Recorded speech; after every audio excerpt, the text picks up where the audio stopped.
तो नमस्कार, सत श्री अकाल, जय श्री राम बच्चों। स्वागत है आपका साल के अंतिम के कुछ दिनों में।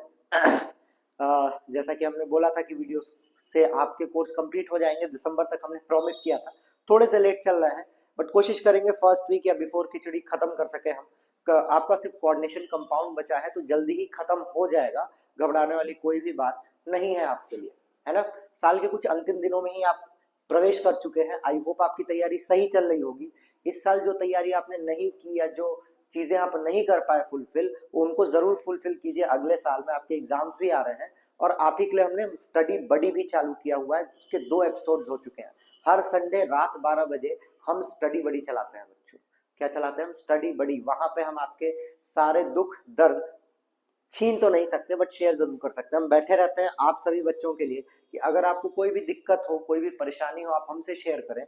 एनोनिमसली भी आप शेयर कर सकते हैं, as a teacher as a friend भी आप शेयर कर सकते हैं। तो स्टडी बडी हर संडे रात 12 बजे आप हमसे जरूर मिलिएगा, हम आपसे जरूर मिलेंगे। तो चलिए बच्चों, स्टार्ट करते हैं इसी के साथ बायोमोलिक्यूल्स वीडियो का पार्ट 2। पिछले वीडियो में हमने पढ़ा था कि मैक्रोमोलिक्यूल्स माइक्रोमोलिक्यूल्स क्या होते हैं और कार्बोहाइड्रेट के बेसिक स्ट्रक्चर के बारे में पढ़ा था, उनके नेचर के बारे में पढ़ा था। आज हम पढ़ेंगे कि कैसे उनको कंफर्म किया जाए और कैसे उसको प्रिपेयर करते हैं। गला बच्चों अभी भी खराब ही है मेरा, बट आइए स्टार्ट करते हैं। प्रिपरेशन की बात करें बच्चों तो सबसे सिंपल तरीका सुक्रोज से होता है, जो कि आपने लास्ट वीडियो में भी पढ़ा था। सुक्रोज केन शुगर में होता है, जिसको हम इनवर्ट शुगर भी कहते हैं। सुक्रोज का जो फॉर्मूला है बच्चों को C12H22 11 होता है। ग्लूकोज और फ्रक्टोज से मिलके बना होता है हाइड्रोलिसिस के बाद। इसका फॉर्मेशन भी हमें पढ़ना है और वो हम पढ़ेंगे वीडियोस में।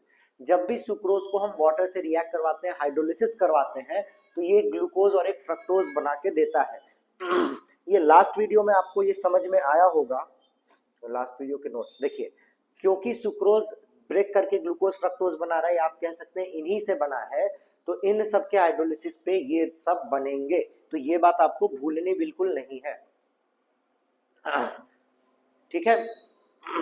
जो सुक्रोज का पोलैरिटी होता है या पोलरीमीटर में देखा गया तो 66.5 डिग्री डेक्स्ट्रो, प्लस का मतलब डेक्स्ट्रो राइट में रोटेट करता है प्लेन पोलराइज्ड लाइट को। और ये बना होता है ग्लूकोज जो कि अगेन डेक्स्ट्रो है, और फ्रक्टोज जो कि लीवो है। ये बात आपको याद रखनी है। तो ओवरऑल चेंज क्या होता है? डेक्स्ट्रो से लीवो हो जाता है, इसीलिए इसको इन्वर्जन ऑफ केन शुगर कहते हैं, इसीलिए इसको इन्वर्ट शुगर भी कहा जाता है। यही रीजन है कि प्रोडक्ट तो डेक्स्ट्रो है पर जो बन रहा है वो डेक्स्ट्रो और लीवो दोनों बन रहा है, और डेक्स्ट्रो से लीवो चेंज होना ही क्या कहलाता है? इन्वर्जन। इसीलिए इस रिएक्शन को इन्वर्जन ऑफ केन शुगर भी कहा जाता है। ये हम कहीं नहीं लिखे, इन्वर्ट शुगर लिखे, पर इस रिएक्शन को इसीलिए क्या कहा जाता है बच्चों? Inversion of cane sugar.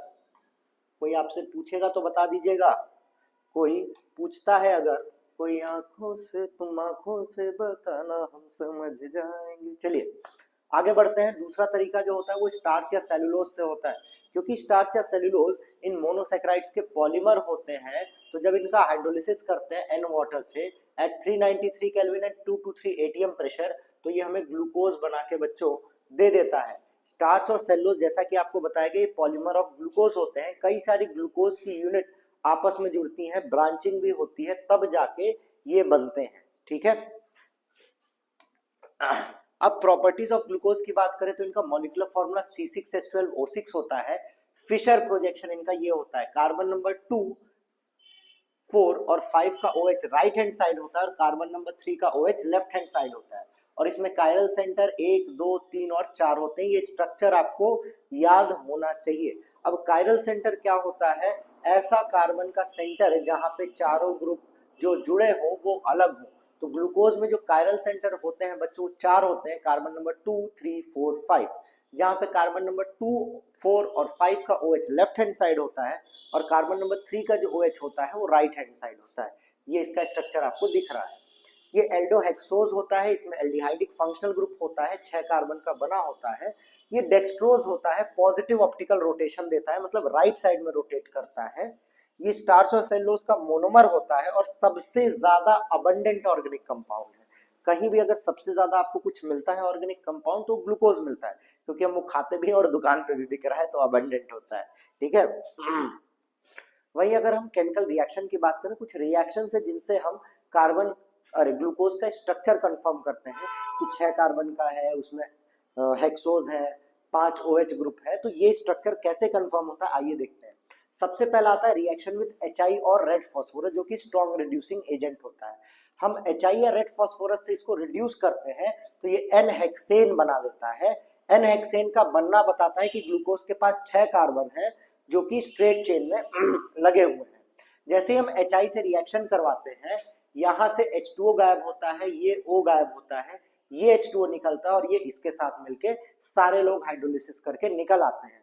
और इस तरीके से हमें पता चलता है कि ग्लूकोज जो है वो 6 कार्बन का स्ट्रक्चर है, क्योंकि HI या रेड फास्फोरस जो स्ट्रॉन्ग रिड्यूसिंग एजेंट है वो रिड्यूस करके इसे N हेक्सेन बना देता है। तो पहला कंफर्मेटरी टेस्ट यही बताता है कि इसके 6 कार्बन के स्ट्रक्चर है जो कि स्ट्रेट चेन में है।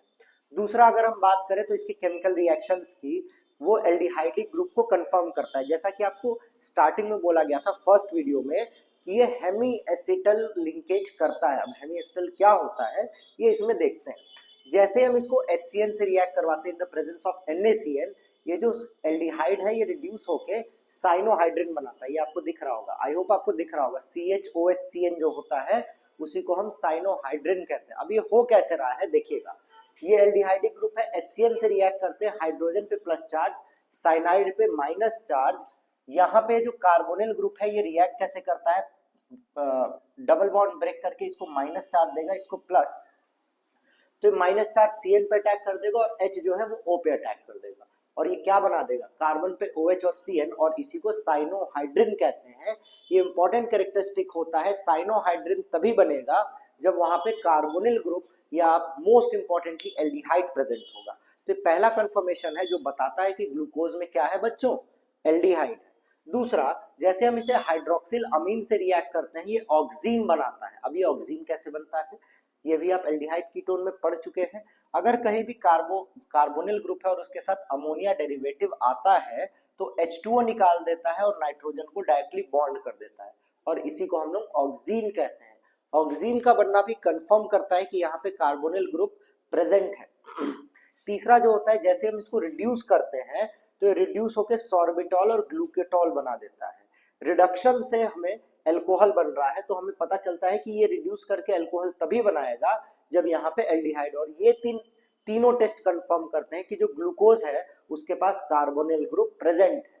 ये दूसरी बात थी, हमने ये कंफर्म कर लिया कि 6 कार्बन का चेन है, हमने ये कंफर्म कर लिया कि वहां कार्बोनिल ग्रुप है। तो इन दो बातों के बाद अब तीसरी बात जो हम कंफर्म करने वाले हैं, इसके पास 5 OH ग्रुप है। तो जैसे ही हम ग्लूकोज को एसिटिक एनहाइड्राइड से रिएक्ट करवाते हैं ये पेंटा एसिटेट बना देता है, और 5 एसिटेट बनने का मतलब है कि यहाँ पे 5 OH ग्रुप भी प्रेजेंट है। आइए रिएक्शन देखते हैं। जब भी किसी अल्कोहल को हम एसिटिक एनहाइड्राइड से रिएक्ट कराते हैं तो OH ग्रुप जो हाइड्रोजन है वो इसके साथ एज एल्कोहल निकल जाता है, एज एल्कोहल कार्बोक्सिलिक एसिड निकल जाएगा, कार्बोक्सिलिक एसिड की तरह यहाँ से निकल जाएगा। पर जो RO बचता है वो इससे जुड़ जाएगा, कार्बोक्सिलिक एसिड के साथ एसिटेट बनाएगा। देखिए एक एसिटेट बन रहा है और एक कार्बोक्सिलिक बन रहा है। ये एसिटेट ही फॉर्मेशन बताता है कि OH ग्रुप है। देखिए OH ग्रुप के होने के कारण ही एसिटेट बन रहा है, आपको दिख रहा होगा ये H इसके साथ निकल आएगा, ये H इसके साथ निकल आएगा और यहाँ पे क्या बना देगा, कार्बोक्सिलिक जो बन के दिख रहा है आपको, और दूसरा इसके साथ जुड़ जाएगा जो बनाएगा एसिटेट। जब यही रिएक्शन हमने ग्लूकोज के साथ कराया 5 मोल एसिटेट लेके तो पेंटा एसिटेट बना, एक एल्कोहल यहाँ था तो यहाँ बना सिमिलर 2, 3, 4 और 5 ग्लूकोज पेंटा एसिटेट। इस 5 एसिटेट बनने का मतलब क्या हुआ बच्चों कि 5 OH ग्रुप ग्लूकोज में प्रेजेंट होते हैं। तो हमने 6 कार्बन कंफर्म कर लिया, कार्बोनिल ग्रुप कंफर्म कर लिया और 5 OH ग्रुप कंफर्म कर लिया है। वही अगर हम ब्रोमीन वाटर से रिएक्ट करवाते हैं, अगर कभी भी ब्रोमीन वाटर को एल्डिहाइड से रिएक्ट करवाते हैं तो रिएक्ट करता है, कार्बोक्सिलिक एसिड बना देगा, पर अल्कोहल से रिएक्ट नहीं करता है। जैसे ही हमने क्या कहते हैं ग्लूकोज को ब्रोमीन वाटर से रिएक्ट करवाया, ये ग्लूकोनिक एसिड बना दिया। तो अब ये कंफर्म कर दिया कि जो कार्बोनिल ग्रुप प्रेजेंट था वो कौन सा कार्बोनिल ग्रुप है, एल्डिहाइड है। ठीक है, क्या है बच्चों, एल्डिहाइड है। तो हमने कंफर्म कर लिया कैसे, 6 कार्बन एनहेक्सेन बना के, एल्डिहाइड साइनोहाइड्रिन ऑक्सीन बना के, और 5 OH ग्रुप पेंटाएसिटेट बना के, और वो कार्बोनिल ग्रुप एल्डिहाइड है, ये ब्रोमीन वाटर से ग्लूकोनिक एसिड बना के। ये चारों बातें कंफर्म हो गई।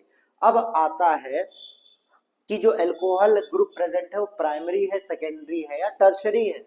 तो जैसे ही हमने एल्डिहाइड का रिएक्शन देखा कंसंट्रेटेड HNO3 के साथ, तो 1 डिग्री जो एल्डिहाइड होता है वो कार्बोक्सिलिक एसिड बना देगा, 1 डिग्री अल्कोहल भी कार्बोक्सिलिक बना देगा, पर 2 डिग्री अल्कोहल कुछ नहीं बनाता है।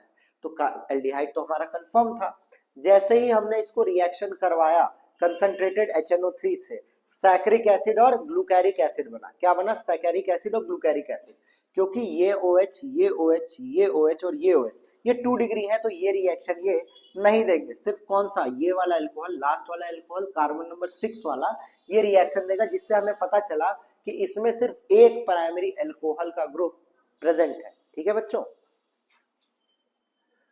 लास्ट ऑलमोस्ट जब ये फिनाइल हाइड्रोजीन से रिएक्ट करवाता है तो ये बनाता है ओसाजोन।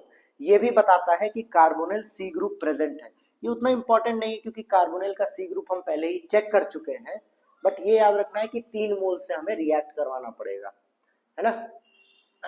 अब ग्लूकोज के कुछ एबनॉर्मल बिहेवियर होते हैं। सोडियम बाइसल्फाइड टेस्ट नहीं देता है, शिफ्ट टेस्ट नहीं देता है, 2,4-DNP टेस्ट नहीं देता है, और पेंटा एसिटेट NH2OH हाइड्रोक्सिल अमीन टेस्ट नहीं देता है। ये कैसे, इससे क्या कंफर्म होता है बच्चों, इससे ये कंफर्म होता है कि जो ग्लूकोज है वो स्ट्रेट चेन में ना एग्जिस्ट करके रिंग में एग्जिस्ट करता है, इसीलिए उसके OH ग्रुप प्रेजेंट नहीं है, एल्डिहाइड ग्रुप अवेलेबल नहीं होता है। तो इन पॉइंट से कंफर्म होता है कि ग्लूकोज अपने रिंग स्ट्रक्चर में एग्जिस्ट करता है। ठीक है, अब अगले वीडियो में हम बात करेंगे कि कैसे रिंग स्ट्रक्चर बनेगा, साइक्लिक स्ट्रक्चर क्या होता है, कैसे बनाते हैं, और कार्बोहाइड्रेट अगले वीडियो में हम जरूर आपका खत्म कर देंगे। तो मिलते हैं आपसे अगले वीडियो में, तब तक ले जय श्री राम। और आने वाले साल से पहले अगर हम आपसे मिल लिए तो तब विश करेंगे, नहीं तो हैप्पी न्यू ईयर बच्चों।